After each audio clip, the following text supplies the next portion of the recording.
मेरे साथ इस वक्त है डॉक्टर अरविंद कारवानी, ये कमिश्नर हैं relief and rehabilitation migrants. News 18 से बात करने के लिए बहुत बहुत शुक्रिया कारवानी साहब। Thank you. दो चार सवाल मेरे रहेंगे अहम, लेकिन सबसे पहले शुरू करता हूँ। एक इम्पॉर्टेंट जो डेवलपमेंट हुई है, गवर्नमेंट ने जो कश्मीर से जो डिप्टी कमिश्नर्स हैं, एडीसीज हैं, उनको यहाँ पे जो हमने सुना है कि यहाँ 1 अप्रैल से कैंप लगेंगे। जो इलीगल एनक्रोचमेंट्स हैं, और चाहे वो लैंड की है, प्रॉपर्टीज की है, या कोई भी जो मसाइल हैं, ये इसमें क्या क्या है, ये इस प्रोसेस को थोड़ा हमारे दर्शकों को समझाएं।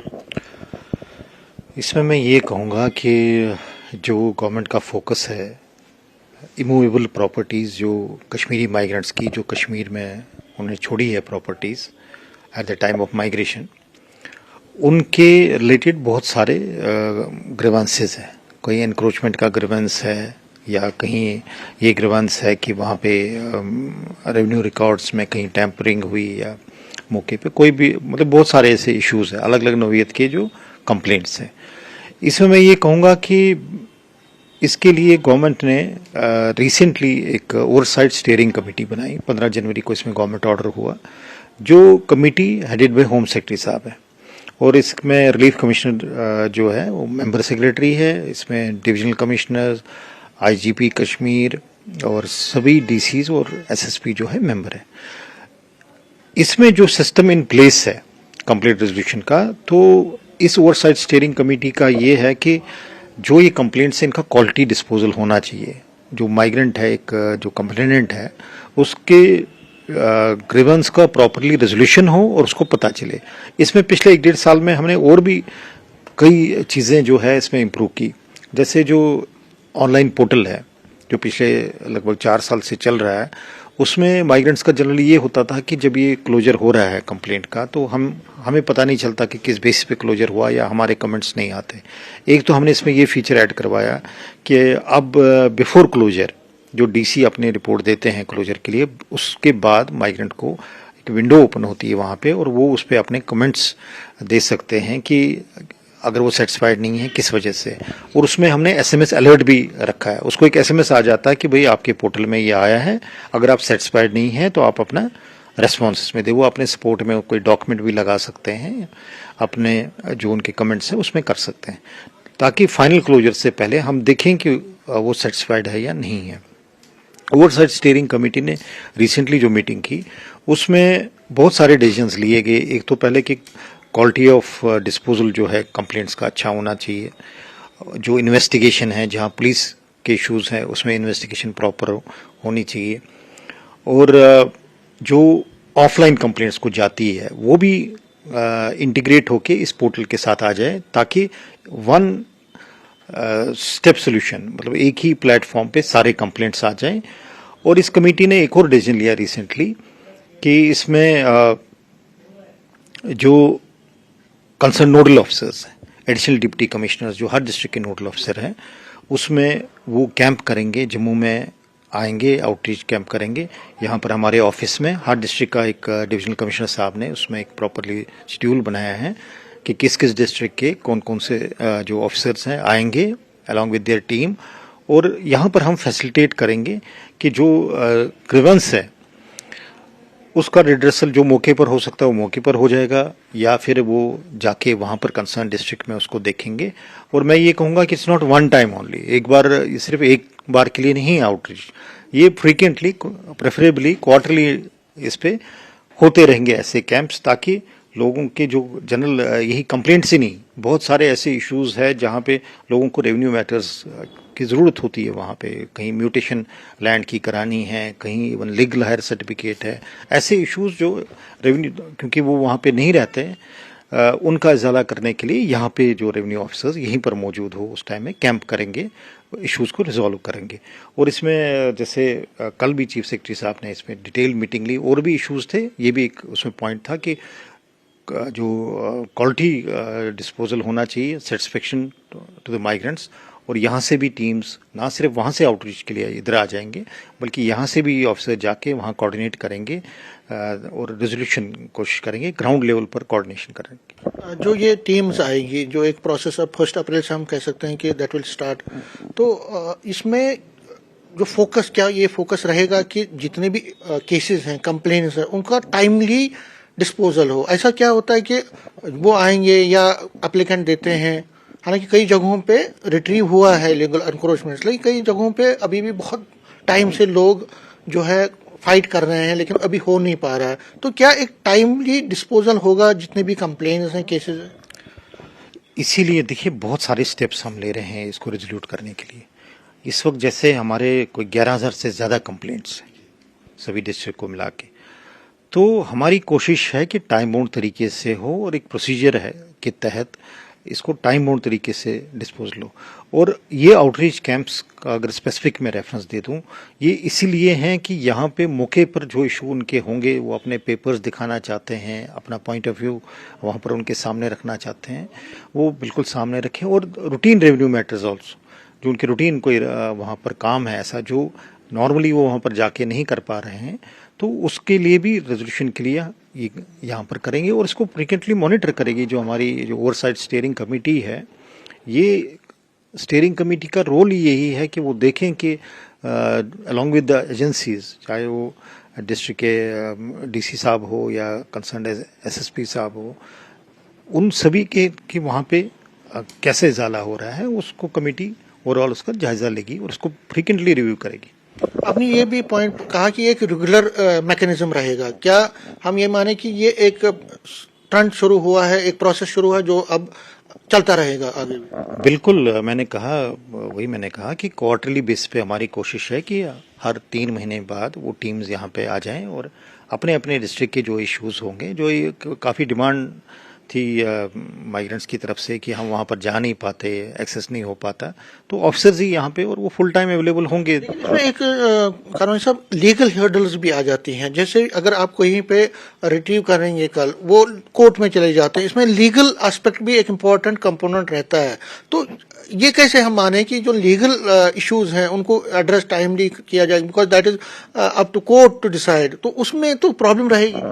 देखिए, जो हम कोर्ट के इसमें with due respect to the honourable courts, जो मैटर सब जुडिस है वो तो केस टू केस पे बेसिस पे देखा जाता है कि क्या ये सब जुडिस मैटर है या क्या यहाँ पे हम एडमिनिस्ट्रेटिव साइड में कोई एक्शन कर सकते हैं या हमें कोर्ट के डायरेक्शंस का वेट करना है। तो वो ऑनरेबल कोर्ट्स का जहाँ पर इशू है, तो वहाँ सब जुडिस मैटर्स में वो केस टू केस बेस पे देखा जाता है। एक बात मैं आपके माध्यम से ये कहना चाहूँगा कि जैसे फर्स्ट से अभी हमारा पहले इंस्टेंस में शुरू हो रहा है और श्रीनगर डिस्ट्रिक्ट से हो रहा है, तो हमने एक छोटा सा एक प्रोफार्मा दिया है।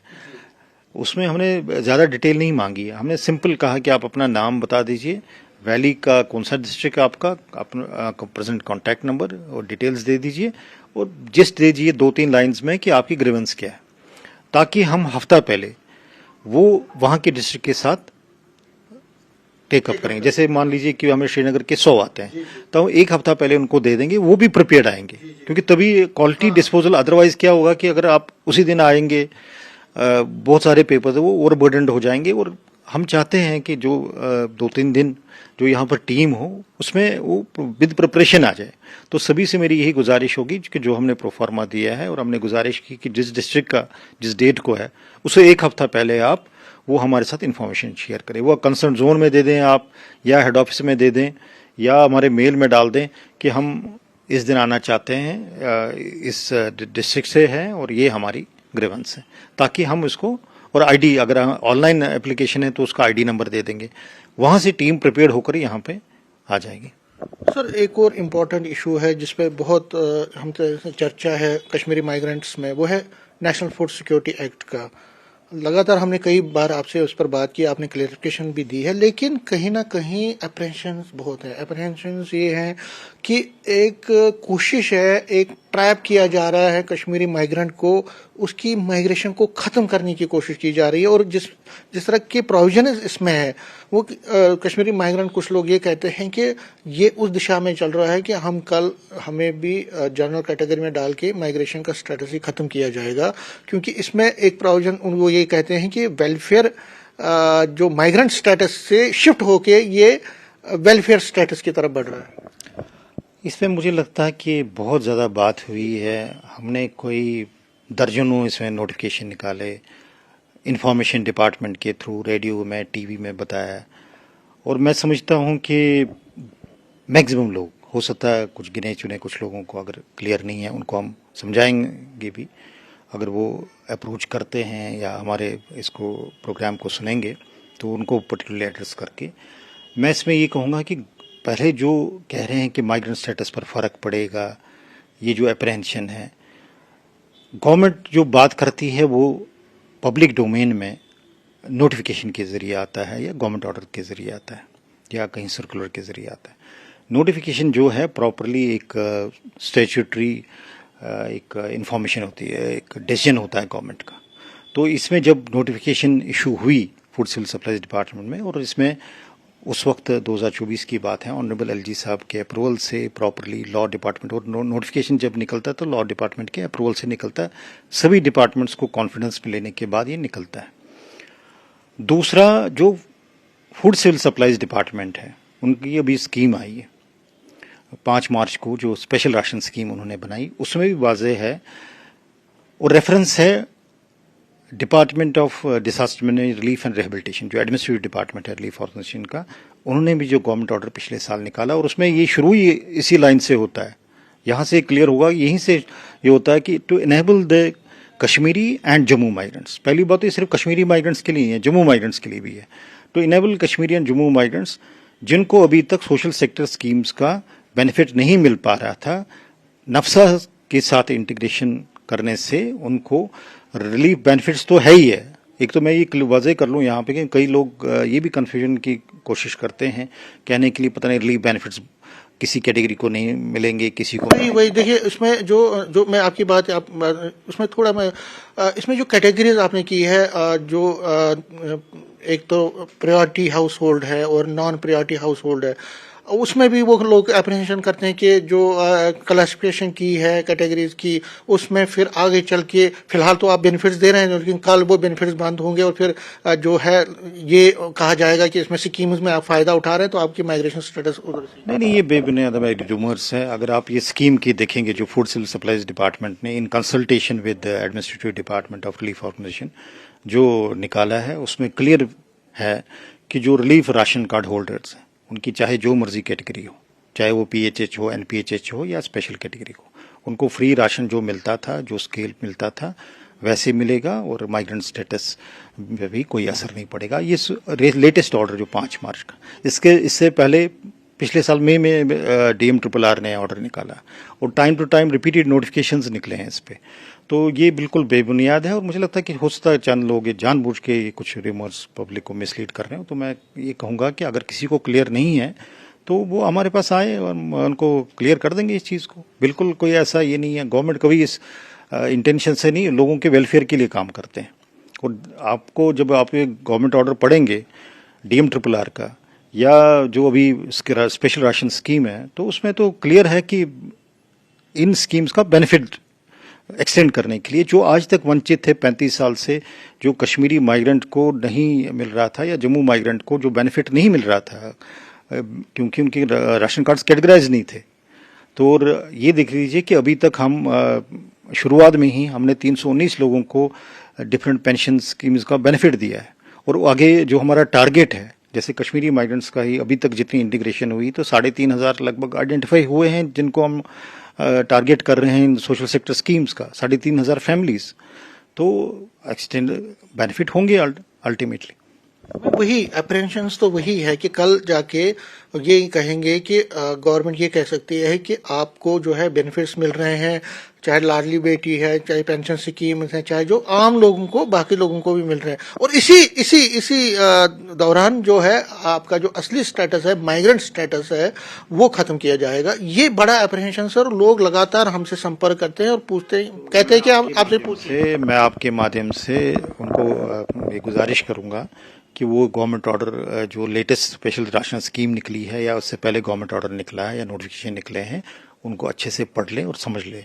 उसमें क्लियर है कि ऐसा माइग्रेंट स्टेटस पे या इस पे नहीं कोई फ़र्क पड़ेगा। और जब कोई गवर्नमेंट ऑर्डर निकलता है, वो प्रॉपर डिपार्टमेंट्स, एक ही डिपार्टमेंट का इशू नहीं होता। रिलीफ ऑर्गेनाइजेशन तो एक इम्प्लीमेंटिंग एजेंसी है, लेकिन जो सरकार की लेवल पर फैसले होते हैं वो प्रॉपरली लोगों को के वेलफेयर को नज़र रख के किए जाते हैं। और एज रिलीफ ऑर्गेनाइजेशन हम गवर्नमेंट ऑर्डर्स को इम्प्लीमेंट करते हैं। आप क्या लोगों को जो ये, क्योंकि बार बार हमसे भी कहा जाता है कि, और इसमें एक और चीज़ कहा जाता है कि जब आपने जो आधार कार्ड दिया जाता है या जब ओटीपी आता है, उसके बाद जो कई लोगों की उन डिजिटल जो राशन कार्ड आए हैं उसमें कश्मीर का जिक्र ही नहीं है, कश्मीर का एड्रेस ही जिक्र नहीं है, उसमें सारा जम्मू का ही दिखा रहे हैं या दिल्ली का या कहीं पे। तो वो भी एक अप्रहेंशन है कि ये कश्मीर में जो एड्रेस था उसको ख़त्म किया गया। आपके माध्यम से मैं ये कहूँगा कि ऐसा कुछ नहीं है। ये रिपीटेडली क्लियर हुआ है सरकारी ऑर्डर्स में, गवर्नमेंट ऑर्डर्स के ज़रिए, और सीनियर ऑफिसर्स ने भी इसको क्लियर किया है हाईएस्ट लेवल पे। तो मुझे लगता है कि ये अप्रहेंशन जो टोटली मिसप्लेस्ड है या र्यूमर मॉन्गरिंग है, जिस पे लोगों को ध्यान नहीं देना चाहिए। और इसमें मैं ये कहूँगा, लोगों को ये गुजारिश करूँगा कि जो ऑफिशियल चैनल्स हैं वो क्या कह रहे हैं वो सुनना चाहिए। कि इन्फॉर्मेशन डिपार्टमेंट, गवर्नमेंट का जो माउथ पीस है, जो गवर्नमेंट इन्फॉर्मेशन देती है, वो रेस्पॉन्सिबल न्यूज़ चैनल्स के थ्रू देती है, इन्फॉर्मेशन डिपार्टमेंट के थ्रू देते हैं या पेपर्स, न्यूज़ पेपर्स के थ्रू देते हैं। तो उन पर भरोसा कीजिए। और इसमें जहाँ तक वैली एड्रेस का आपने स्पेसिफिकली कहा, तो वैली एड्रेस भी कैप्चर हो रहा है। और जो राशन कार्ड है उसमें क्लियरली आ रहा है कि Kashmiri migrant, Jammu migrant, short में KMJM।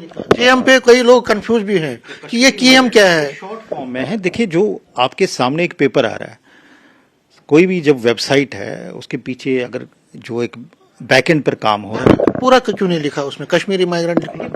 इसमें लिमिटेड, वही मैं कह रहा हूँ ना, फ्रंट एंड पर बहुत सारे, जैसे आइडेंटिटी कार्ड एक QR कोड सामने होता है, उसमें सारी इन्फॉर्मेशन छिपी होती है। सारी चीज़ें फ्रंट एंड पर नहीं आती है, लिमिटेशंस ऑफ स्पेस होते हैं। आपने एक छोटा सा कार्ड, क्यों अल्टीमेटली एक छोटा, जैसे ड्राइविंग लाइसेंस है, छोटा एक स्मार्ट कार्ड होना है, तो उस पर बैक एंड पे जो इन्फॉर्मेशन होती है वो सारी इन्फॉर्मेशन हमारे पास ऑलरेडी है। और आपको मुझे लगता है पहले भी ये जानकारी होगी कि हम एक इंटीग्रेटेड पोर्टल पर काम कर रहे हैं, जो गवर्नमेंट ने इसको अप्रूव भी किया है। और अब इसमें फाइनल स्टेज पे, एग्जीक्यूशन पे, जहाँ पे जो ना सिर्फ कश्मीरी माइग्रेंट बल्कि जम्मू माइग्रेंट, हमारे POJ के रिफ्यूजीज, वेस्ट पाकिस्तान रिफ्यूजीज, उन सब के लिए एक इंटीग्रेटेड पोर्टल बन रहा है, जिस पर सारी सर्विसेज जो है एक सिंगल प्लेटफॉर्म पर मिलेंगी। जैसे ट्रांसपोर्ट डिपार्टमेंट का आज की डेट हो, उस लाइन पर वो सारे फैसिलिटीज वहीं पर मिलेंगी। कारण साहब, इसमें आपने जो पहले जब आपने निकाला था, ऑर्डर निकाला था, उसमें आपने बार बार ये कहा था, और हमने आपसे जब बात भी की थी तो आपने ये कहा था कि कंपलसरी नहीं है, जिन लोगों को भरना है वो भर सकते हैं। लेकिन अब जो माइग्रेंट्स हैं वो कंप्लेंट कर रहे हैं कि अब उनको कहा जाता है, और जोनल ऑफिसर्स भी हैं, रिलीफ डिपार्टमेंट के भी लोग हैं, एक तरह से जबरदस्ती उनको कह रहे हैं कि आपने ये भरना है, आपने ये भरना है, नहीं तो प्रॉब्लम हो जाएगी। पहले आपने ये कहा था कि ये कंपलसरी नहीं है, अब आपने ये शिफ्ट क्यों किया, ये भी सवाल लोग। देखिए, एक चीज़ है कि जिन्होंने ये नोटिफिकेशन पढ़े हैं SO 392, 393, वो ये देखेंगे कि सरकार ने फूड सिक्योरिटी रूल्स में चेंज की है। ये तो गवर्नमेंट का डिसीजन है कि जो फूड सिक्योरिटी रूल्स है जम्मू कश्मीर के और targeted public distribution control order, उसमें गवर्नमेंट ने तरमीम की है। इसीलिए की कि कश्मीरी और जम्मू माइग्रेंट जो है, इनके राशन कार्ड डिजिटाइज हो जाए। ये गवर्नमेंट ऑफ जम्मू कश्मीर का एक डिसीजन है। जो रिलीफ ऑर्गेनाइजेशन, हम एक इम्प्लीमेंटिंग एजेंसी है, या फूड सप्लाईज डिपार्टमेंट जो है डायरेक्टरेट, और नीचे एक इम्प्लीमेंटिंग एजेंसी, गवर्नमेंट का डिसीजन है। दूसरा, हमने ये क्लियर किया कि इस पे रिलीफ बेनिफिट्स पे कोई फर्क नहीं पड़ेगा। अब अगर कोई, हम ये ज़बरदस्ती किसी को नहीं कह रहे हैं कि आपने ज़बरदस्ती फॉर्म भरना है। अब ड्राइविंग लाइसेंस है, जब आपने गाड़ी चलानी है सड़क पे, तो आप ड्राइविंग लाइसेंस तो लेंगे ना। तो आप कैसे, कोई राशन बेनिफिट है तो अदरवाइज कैसे मिलेगा? अब जैसे स्पेशल राशन स्कीम आई अभी, तो इसमें क्लियर किया गया क्या कैसे किन मॉडलिटी से राशन मिलेगा। तो इसलिए हम कहते हैं, हम गुजारिश करते हैं कि आप ये नफ्सा का फॉर्म भर लीजिए और बेनिफिट्स जो राशन वगैरह के हैं वो आपको वैसे। अगर कोई नफ्सा नहीं भरेगा फॉर्म तो बेनिफिट्स आगे नहीं मिलेंगे फिर? देखिए, वो जो रिलीफ असिस्टेंस है, हमने वही कहा कि कंटिन्यू रहेंगे, नॉर्म्स कंटिन्यू रहेंगे। तो पहली बात तो ये है कि नफ्सा में एप्रीहेंशन क्या है, फॉर्म में एप्रीहेंशन भरने, आपको आपका रिकॉर्ड एक डिजिटाइज हो जाएगा, नेशनल डेटाबेस के साथ इंटीग्रेट होगा, तो उसमें आपको सोशल सेक्टर स्कीम्स का बेनिफिट मिलेगा। तो उसमें लॉस क्या है, जैसे आयुष्मान कार्ड का ही देखिए, आयुष्मान कार्ड पे अभी तक दिक्कत आ रही थी, अब जब नेशनल डेटाबेस के साथ इंटीग्रेट होगा तो वो दिक्कत दूर हो जाएगी। तो नफ्सा न भरने की वजह क्या है, एप्रीहेंशन क्या है? किसी को आप एप्रीहेंशन तो आप फोर्स तो नहीं करेंगे ना? फोर्स तो हम कभी नहीं कहते कि आप ड्राइविंग लाइसेंस जबरदस्ती ले लीजिए, आप ये कीजिए, जिसकी मर्जी है वो भर लें। हम तो पहले भी ये कह रहे हैं, हम तो कह रहे हैं कि भाई हम आपके लिए ये सर्विसेज दे रहे हैं, हम आपके लिए ये बेनिफिट्स दे रहे हैं। तो अगर आप फिर भी कहें कि मुझे मर्जी नहीं है, हम तो आपको समझा सकते हैं, जिसमें हमने हंड्रेड्स ऑफ ये नोटिफिकेशंस एज वेल कैंप्स की जगह जगह बताया लोगों को। तो कितने लोगों ने आज तक भरा होगा, कितने % हैं जिन्होंने ये भरा? अभी जो हमारे जो राशन कार्ड है, हम टारगेट कर रहे हैं रिलीफ कैटेगरी को, तो उसमें 90% से ज्यादा तो अभी तक हमारे पास फॉर्म आ भी गए हैं और इंटीग्रेशन हो रही है। एप्लीकेशन, वो कहते हैं ये फॉर्म नहीं है, एप्लीकेशन है, वही फॉर्म जो जिसपे वो अपनी इंफॉर्मेशन देते हैं। तो इसमें एक चीज है कि जिन्होंने इनकम गलती से इनकम भी भर दी है ज्यादा, तो क्या उसको आप करेक्ट करेंगे, क्योंकि उनको एप्रीहेंशन है, कल उन्होंने गलती से ये जो इनकम भी भर दी है। तो मैं लोगों से ये गुजारिश करूंगा कि सोच समझ के ये इन्फॉर्मेशन ये भर लीजिए। इस पे करेक्शंस का स्कोप हमेशा है इसमें। आपने अच्छा सवाल पूछा, करेक्शन का जहां तक अगर कहीं नाम गलती से कोई किसी का नाम गलत हुआ है या एड्रेस में कोई गलती है, वो कंसर्न जोनल अफसर के को हमने कहा है, कंसर्न जोनल अफसर और इंस्पेक्टर जो फूड सिविल सप्लाई डिपार्टमेंट के, वो अपनी लेवल पर जो माइनर करेक्शंस है, नेम की, एज की या जेंडर की, वो अपनी लेवल पर उसको करेक्ट कर लेंगे। बाकी जहां अगर कहीं सपोज कैटेगरी का ये इशू है तो उस पर भी वो लिखें, उस पर वेरिफिकेशन करेंगे तो कैटेगरी भी चेंज हो सकती है आफ्टर वेरिफिकेशन। करेक्शन का स्कोप है उसमें, बिल्कुल स्कोप है, और इसमें लोगों को कन्वीनियंट हो जाएगा कि अभी जब किसी भी राशन डिपो से, जो अभी नोटिफाई करेंगे फूड सिविल सप्लाईज वाले भी, किसी भी राशन डिपो से उनको राशन मिलेगा, कहीं भी वो कन्वीनियंट होगा, जो भी इनके नज़दीक है तो वो अपनी कन्वीनियंस के हिसाब से ले सकते हैं। एक और सवाल है कारवान साहब की, जो बाहर बच्चे पढ़ते हैं, अगर फॉर एग्जांपल आप उनको थंब एक्सप्रेशन करना है, पंचिंग करनी है, तब राशन मिलेगा, ये भी है प्रोविजन, तो वो मंथली कैसे आएंगे? देखिए, पहले भी तो राशन लेते थे, लेकिन तब उनको वो कैसे आएंगे, मंथली कैसे आएंगे, वो वहां से वो करेंगे? वो तो देखिए, एक चीज है कि राशन जरूरी नहीं है कि इंडिविजुअली वो आ जाए।